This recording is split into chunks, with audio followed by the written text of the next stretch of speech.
চাওক, এই ভাৰত জোড়ো যাত্ৰাটো হৈছে বিজেপি আৰু AIUDFৰ যি সাম্প্ৰদায়িক শক্তি, বিভাজনকামী যি শক্তি, যে হিন্দু মুছলমান শিখ জৈন সকলোকে বিভাজন কৰি পেলাই যি ৰাজনীতি কৰাৰ, ব্ৰিটিছৰ নিচিনাকৈ যেনেকৈ ৰাজনীতি কৰাৰ শাসন কৰাৰ যি প্ৰক্ৰিয়া, সেই তাৰ প্ৰতি আমাৰ ৰাইজে অতিষ্ঠ হৈছে। আৰু আমাৰ ৰাহুল গান্ধী ডাঙৰীয়াই যেনেকৈ সৰ্বভাৰতীয় প্ৰেক্ষাপটত ভাৰত জোড়ো যাত্ৰা কৰিছে, ঠিক তেনেকৈ আমি অসমতো ভাৰত জোড়ো যাত্ৰা আমি আৰম্ভ কৰিছোঁ। আজি ধুবুৰীৰ পৰা শদিয়ালৈ এটাই মেছেজ দিব বিচাৰিছোঁ যে আমি যেনেকৈ ইংৰাজক খেদিছিলোঁ, মহামানৱ মহাত্মা গান্ধী যি ভাৰত জোড়ো আন্দোলন কৰিছিলে, আমি এতিয়া ভাৰত জোড়ো আন্দোলন কৰি পেলাই আমি সকলোকে আকৌ শংকৰদেৱৰ আদৰ্শেৰে আদৰ্শিত হৈ আমি বৰ অসম গঢ়াৰ এই প্ৰচেষ্টাৰে আমি সকলোৱে আজি ধুবুৰীৰ পৰা শদিয়ালৈ আমি বাট তুলিছোঁ। আমি এই প্ৰচেষ্টাত আমি নিশ্চিতভাৱে ছাকচেছ হ'ম, কাৰণ বিভিন্ন ৰাইজে আমাৰ ৰাষ্ট্ৰত সঁহাৰি জনাই আমাৰ ওচৰলৈ আহিছে। আগতে আই কংগ্ৰেছৰ হাৰিব লগা কেনেবা কাৰণ আছিল নেকি? হৰা জিকাটো ৰাজনীতিত চলিয়ে থাকে, তাৰ বৰ বিশেষ কাৰণ বুলি নাভাবোঁ, কাৰণ এতিয়া 24ত বিজেপি হাৰিব, এতিয়া এইবাৰ কংগ্ৰেছ শাসন কৰিব 24ত।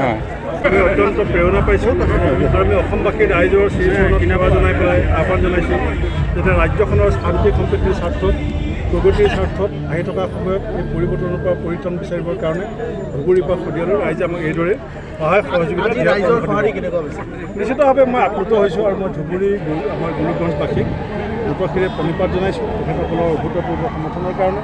আৰু আহি থকা আজি আমি গুৰুজনাই প্ৰতিষ্ঠা কৰা সত্ৰটো গৈ 25 লাখ টকা এটা আমি সক্ষম হৈছোঁ। আহি থকা সময়ত আমি গুৰুজনাৰ শৰণ লৈ পেলাই সংকল্প লৈছোঁ। অসমৰ ভাৰত জোড়ো যাত্ৰা বিজেপি আৰু AIUDFে যথেষ্ট সমালোচনা কৰিছে, কি ক'ব? তেওঁলোকে সমালোচনা কৰি দেউৰী সাহিত্য পৰিষদৰ নিৰ্বাচনৰ সময়ত ধুবুৰীৰ পৰা আৰম্ভ কৰাৰ যথেষ্ট কংগ্ৰেছৰ যুঁজ দেখি পেলাই তেওঁলোকৰ ভুল চৰি গৈছে। দেখা যাওক। ধুবুৰীৰ এই অঞ্চলত, এই পবিত্ৰ অঞ্চলত আমি খাৰাজত হৈছোঁ। ইয়াত ইউথ মহিলা আমাৰ গোটেই সমগ্ৰ অসমৰ পৰা ইয়াত আহিছে। আৰু এইটো ইয়াৰ পৰা আৰম্ভ হৈ আমি যাত্ৰা কৰিম, কণ্টিনিউ শদিয়ালৈ চলি থাকিব। আৰু আমাৰ ইয়াত কাভাৰ হ'ব।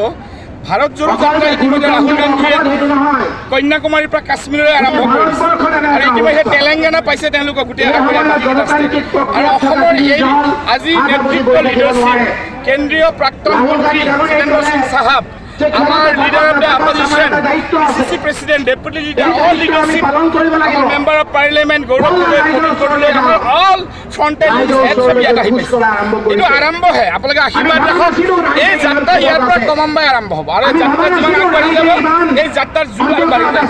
ইয়াৰ পৰা প্ৰত্যেক জিলা যিখিনি কাভাৰ হৈ যাই থাকিব, যাত্ৰা আগবাঢ়ি থাকিব। আৰু এই যাত্ৰা এটা সমন্বয়ৰ যাত্ৰা, এই যাত্ৰা এটা মৰমৰ যাত্ৰা, এই যাত্ৰা এটা বান্ধোনৰ যাত্ৰা, এই যাত্ৰা ভাৰতবৰ্ষৰ অসমক একত্ৰ শক্তিশালী কৰাৰ যাত্ৰা। গতিকে ৰাহুলজী গান্ধীয়ে ভাৰত জোড়ো অভিযান আৰম্ভ কৰিছে। অসমত আজি অসম প্ৰদেশ কংগ্ৰেছ কমিটি আৰু AICC নিৰ্দেশত আজি আমাৰ অসমৰ পৰা ভাৰত জোড়ো যাত্ৰা প্ৰত্যেকৰ পৰা ইয়াৰ কাৰণে আশীৰ্বাদ বিচাৰিছোঁ।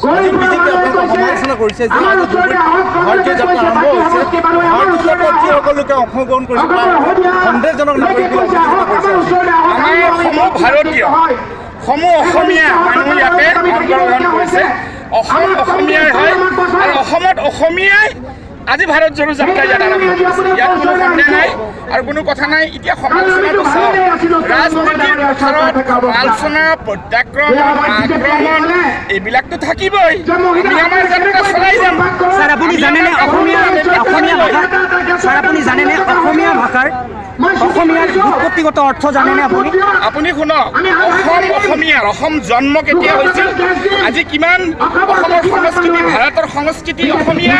আপুনি চাংলুং চুকাফা, চাংলুং চুকাফা, স্বৰ্গদেউ 500 বছৰ আহোমৰ ৰাজত্ব, তাৰ আগতো অসম আছিল, তাৰ আগতো নৰনাৰায়ণ আছিল, তাৰ আগতো অসম আছিল, বীৰৰত্ন হৰদত্ত আছিল। আপোনালোকে বীৰ লাচিতৰ দেশ, আপোনালোকে এইবিলাক কনফিউজন ক্ৰিয়েট নকৰিব।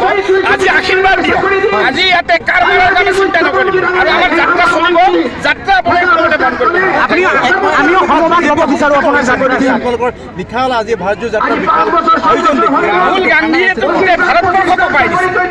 ৰাহুল গান্ধীয়ে গোটেই ভাৰতবৰ্ষৰ কপাই একেবাৰে ৰাতি টোপনি সকলোৰে নোহোৱা কৰি দিছে।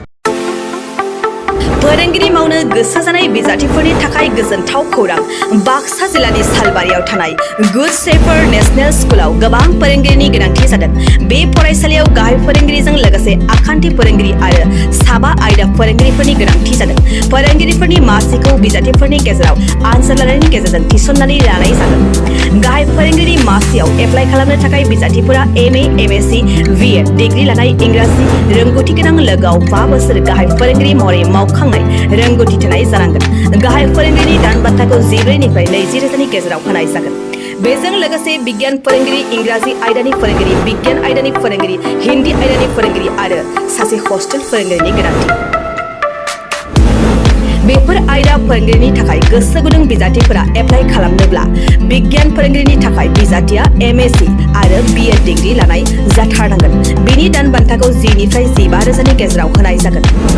इंराजि आयदानि फोरोंगिरिनि थाखाय बिजाथिया इंराजि आयदायाव MA खालामनाय आरो BEd डिग्री लानाय जाथारनांगोन। बेनि दान बान्थाखौ 10 निफ्राय 15 रोजानि गेजेराव होनाय जागोन। बिगियान आयदानि फोरोंगिरिनि थाखाय बिजाथिया BSc लोगोआव BEd DLED डिग्री जाथारनांगोन। बेनि दान बान्थाखौ 9 निफ्राय 14 रोजानि गेजेराव होनाय जागोन। हिन्दी आयदानि फोरोंगिरिनि थाखाय बिजाथिया हिन्दी आयदायाव MA खालामनाय लोगोआव BEd DLED डिग्री गोनां जाथारनांगोन। बेनि दान बान्थाखौ 9 निफ्राय 14 रोजानि गेजेराव होनाय जागोन। हस्टेल फोरोंगिरि महरै बिजाथिया BA, BSc लानाय लोगोआव इंराजि रोंनाय जाथारनांगन। बिनि दान बान्थाखौ 8 निफ्राय 10 रोजानि गेजेराव होनाय जागोन। गोसो गुदुं बिजाथिफोरा थाबैनो 7086283946 नम्बराव WhatsAppनि गेजेरजों गावनि बिजाथिनि फोरमानलाइखौ हरनो हागोन। लोगोसे गोबां मिन्थिनो थाखाय 8473002079 जानबुं अनजिमायाव कल खालामनानै खौरां लाहरनो हागोन। आनजादखौ बोहैथि दाननि 30 अक्ट'बर रबिबार खालि फुंनि 10 रिंगायाव लानाय जागोन।